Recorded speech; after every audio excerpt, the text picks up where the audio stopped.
What's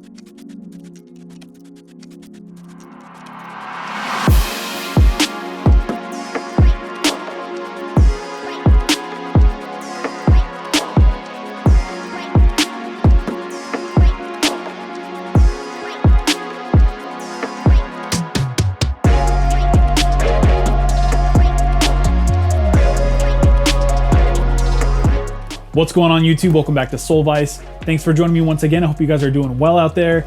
Today we are taking a look at one of my favorite releases of the entire year, the Air Jordan 4 in the Fire Red colorway. As always, I'll be giving you an in-depth review on these. I'm gonna let you know about everything I like about them, the few things I don't really care for. That way you can decide whether or not this is a shoe you wanna cop for yourself. And so that you can get an up-close look at them, I'll be giving you buttery smooth 4K B-roll footage and on-feet footage to go along with that.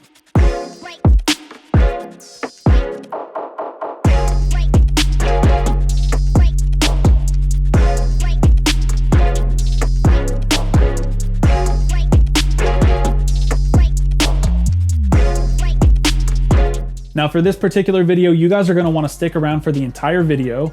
And that's not just because this is a super fire review with some super fire on feet shots, although it is, but I've actually got some information for you guys. If you guys missed out on the drop of these and you want them for retail, stick around for the end of the video.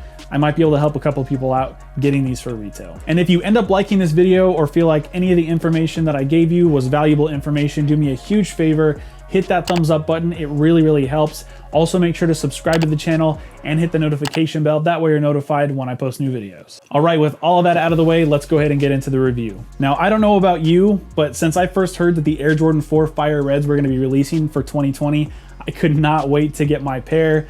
I was just impatiently waiting the entire year to finally get these in hand, but they finally released this past Saturday, November 28th. There were a few shock drops and sneaker stashes leading up to that, but I took L's on all those, so I had to wait like most of you, but I finally have them. But in reality, we've been waiting a lot longer than that because these have not released in true OG form since 1989 when they first released. There have been some retros between then and now, but they haven't got all the details right. They haven't been true representations of what the 1989 pair was like. Now, taking a look at the shoe, and I do have to just stop for just a second and take note of how gorgeous this shoe actually is. I mean, this colorway is just so nice. I love Air Jordan 4s, and this is my first like white-based Air Jordan 4. I've got black cement, I've got black cats, and I've got the Union 4. So all my Jordan 4s so far are black. So it's great to have this pair of white Air Jordans in the collection. They do look so good in white. And the other difference obviously between these and the three that I just mentioned is these are leather. The other three are made out of suede or nubuck. These are mostly leather, and what I mean by that is you've got three different panels of leather on these basically. You've got this middle panel that kind of stretches from the midpoint of the heel all the way around to the toe box, and then you've got this lower portion of leather that pretty much just covers the toe, and then you've got like the top half of the shoe, which is where the leather makes up the eye stays. You've got the heel, all of that. That's all synthetic leather. I mentioned earlier there's some things about the shoe that I'm not crazy about.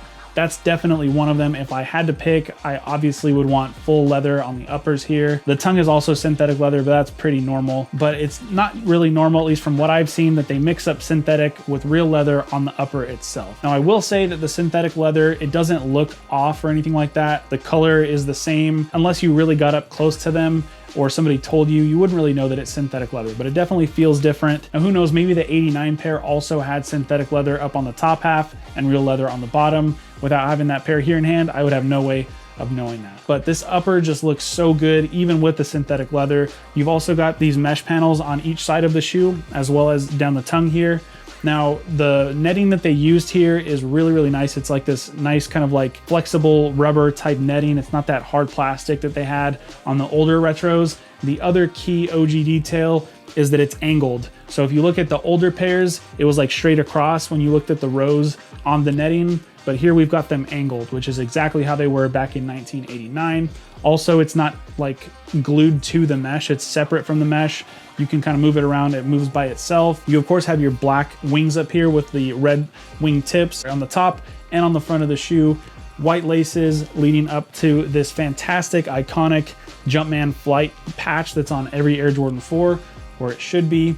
And then of course, around the back, you've got the Nike Air on the heel tab. This is obviously the best detail, the most sought after detail of any OG Air Jordan 4. So it is so nice that we finally have this. after all these years, the last time these released with Nike Air on the back, I wasn't even alive yet. So I know there's a lot of people out there who've been waiting for that. Now, while we're looking at the back, I did want to compare these really quick to the Black Cement 4s from last year. So there were 3 real main differences when looking at the back of the Black Cement 4s versus the Fire Red 4s. The first thing I noticed is that it's quite a bit wider. So hopefully you can see the Black Cement 4s are quite a bit wider. But the other thing is, if you look at the logo, it's centered quite a bit better on the Fire Red 4s. If you look at the eye in Air and what it lines up with, on the Black Cement 4s, it's kind of like the end of the K, whereas on the Fire Red 4s here, it's pretty much right down the middle of the K. So I'm glad that they kind of evened that out. And the other thing that I noticed, the Fire Red 4s kind of like lean forward quite a bit more than the Black Cement 4s. Hopefully you guys can see that. They're angled quite a bit further toward the toe of the shoe than on the Black Cement 4s. Also, the tongue. This is a huge detail on any OG Retro 4. You can see on the Black Cement 4s here how the black nubuck kind of sits below the lining that comes out from the back of the tongue, whereas on the Fire Red 4s, it's flush. So the leather completely covers the lining on the inside of the tongue. I really like the way that this looks. It's got a really nice like old school look to it. So that was another key OG detail that they got right this time around. Kind of wish that they did that back in 2019 with the Black Cement 4s. Now moving down to the midsole here, you've got this incredible mix of bold colors of white, black, this vibrant fire red with a little bit of tech gray peeking up on the toe. Of course, on the toe here, you do have that iconic Nike star traction pattern. Now, the other thing to always mention on an Air Jordan 4 is that you do have the exposed air unit here in the heel. Moving to the outsole, you can see you've got this herringbone traction. On the back, you've got your tech gray, you've got your fire red in the middle, you got a little bit more tech gray up on the toe, and then of course you've got your white pods as well. You've got your Nike branding here on the bottom as well. Sometimes Jordan Brand likes to pull a fast one, give us maybe some Nike Air on the heel, but then put the Jumpman on the bottom, or maybe the Jumpman on the insole, which we'll get into, but you've got Nike Air or Nike branding across the board here. Now, I don't hoop, but for those of you who do, the traction pattern on these is actually pretty good. You've got some front to back traction as well as side to side. And then here on the toe, you've got diagonal traction as well. So these should keep you on the court pretty well. But again, I don't hoop, so I can't say for sure. Either way, I love the outsole on the Air Jordan 4. Now, as far as tech specs go on the sole unit itself, this is a polyurethane sole unit. Again, you do have an air unit here in the heel and an encapsulated one up here near the forefoot or the toe. Pretty much business as usual when it comes to Air Jordan 4s on the tech side of things. Now, the insole is an OG style insole also. Of course, it's black, but you've got a polyurethane insole instead of those kind of like flimsy foam type ones that always bottom out super quick. You've got the Nike Air branding on the heel. Kind of annoying though, they put the size sticker over the Nike branding on both pairs. So that kind of is annoying. It should pull off pretty easy, but I feel like sometimes this is stuck down pretty well and it could pull off the screen printed or heat pressed Nike Air branding on the heel. They usually kind of put it off toward the front, like a little bit further toward the toe. But again, on both shoes, they did put it straight on the logo. So that's kind of annoying. But insole OG style as well. And then of course, no true OG retro of the Air Jordan 4 would be complete without your Nike Air hang tag, done in this classic orange Nike Air hang tag. Again, in my opinion, it's really not a complete retro unless you've got the hang tag. Thankfully, they did it with these. They did it with the Black Cement 4s. So I hope that they keep that going moving forward. Now, as far as sizing on these goes, I did go true to size just like I always do on Air Jordan 4s, but these do seem to be a little bit snug. They kind of reminded me sizing wise of the Union Air Jordan 4s. If you didn't catch that review, make sure to check up in the corner or down in the description below. I'll have links for you.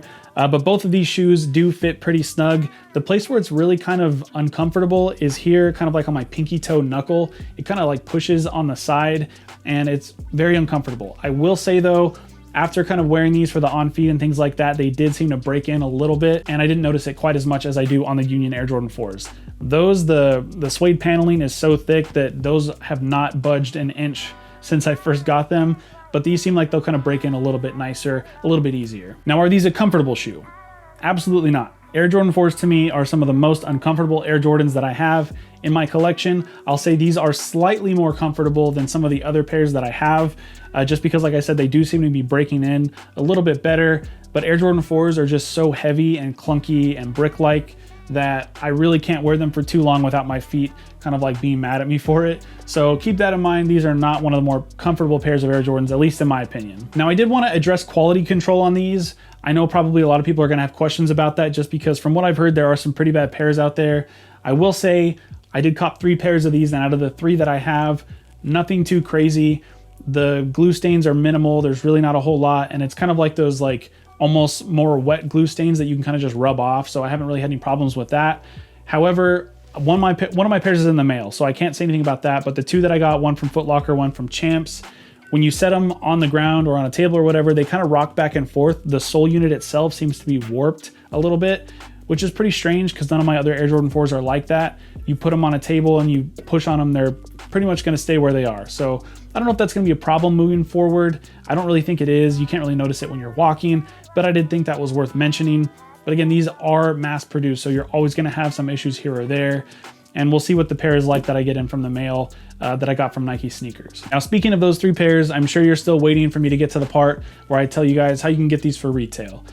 There's only a couple pairs because I got one for myself, but there's a couple more. So if you're a size 12 and you missed out on the drop and you want a pair, hit me up. This is only for people who are planning on keeping these.